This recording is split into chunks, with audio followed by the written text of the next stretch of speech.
conformation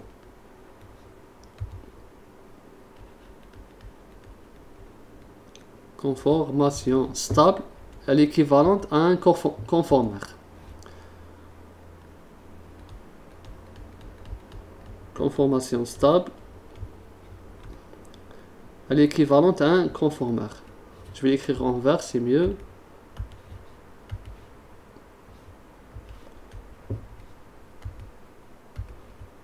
Donc, c'est un conformère. Quand on parle de conformère, on parle de conformation la plus stable. Donc, le conformère ici, c'est celui-ci. C'est ça. Voici le conformère. Notre conformère, c'est la forme décalée. Ceci, on peut pas, la forme éclipsée, on ne peut pas dire qu'elle est conformère parce qu'elle est instable. Donc, on dit conformère ou bien on peut utiliser le terme rotamère. Donc, dorénavant, quand je parle de conformère, on parle de conformation stable. Et les autres conformations, ça reste des conformations, tout simple. Donc, celui-ci, c'est une conformation et en même temps, c'est un conformère. Mais cette forme, elle est juste une conformation. On ne peut pas dire que c'est un conformère. Maintenant, on va faire un diagramme énergétique pour avoir une idée, pour voir comment ça fluctue, la fluctuation entre... donc un diagramme énergétique des conformations de l'éthane. Vous avez là, regardez, pour mieux voir, donc H, H, H, et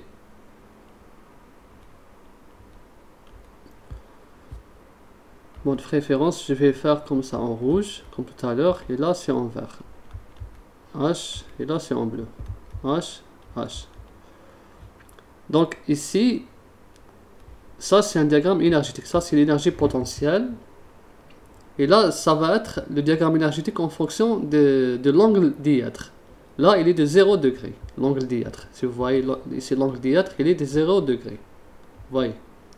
Maintenant, quand je vais faire une rotation de 60 degrés. Donc, une rotation de 60 degrés, comme ça, je fais une flèche vers la droite. Donc, j'aurai cette forme. Comme ça.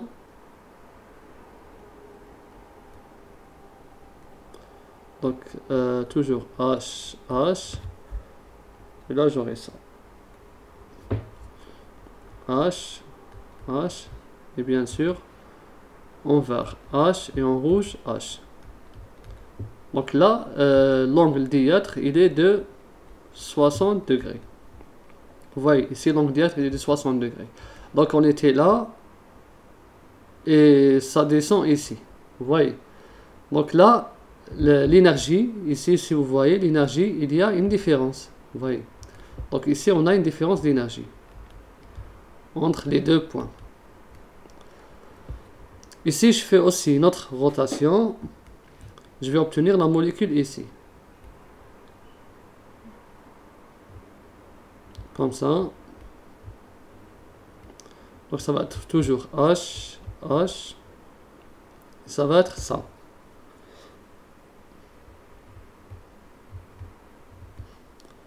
Donc ici, en rouge. Et en vert ici. Parce que c'était là. Donc plutôt c'est ici. C'est ici. Maintenant, je fais en bleu.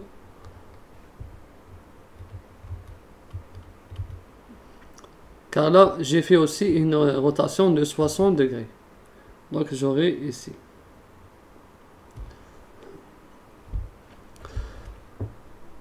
Et là, ça va être combien? 120 degrés. Vous voyez. Donc ça va fluctuer. Ça va être comme ça. À chaque fois qu'on fasse une rotation, ça va donner des courbes comme ça. À chaque fois, de 60 degrés, ça va être comme ça et comme ça. Jusqu'à faire les 360 degrés. Donc, vous pouvez faire les autres, d'accord? Donc, vous aurez 120 degrés, vous aurez ici, le point ici, à 180 degrés, Je vais poursuivre ici. Donc ici, j'aurai 240 degrés, comme ça. Ici, j'aurai aussi, là, ça va être 300 degrés. Et enfin là, ça va être 360 degrés. Donc voilà, donc à chaque fois que vous faites une rotation, l'énergie de la molécule va changer. Quand c'est éclipsé, c'est en haut, ici, c'est les formes éclipsées. C'est la conformation éclipsée, l'énergie de... Et en bas, c'est décalé, ou bien le conformeur. Ici, puisque cette étude a été réalisée, on a trouvé que la différence d'énergie ici potentielle, elle est de l'ordre de 12,5 kJ. Kilojoules par mol. Plutôt G majuscule, selon les bacs. Voilà la différence. Là aussi, tout ça, c'est 12 kJ. 12,5 kJ mol moins 1. Tout ça. Donc, à chaque fois que vous faites une rotation, l'énergie potentielle de la molécule est changée. Jusqu'à 360 degrés pour revenir 360 degrés, c'est-à-dire on aura fait tout le tour pour revenir à cette molécule.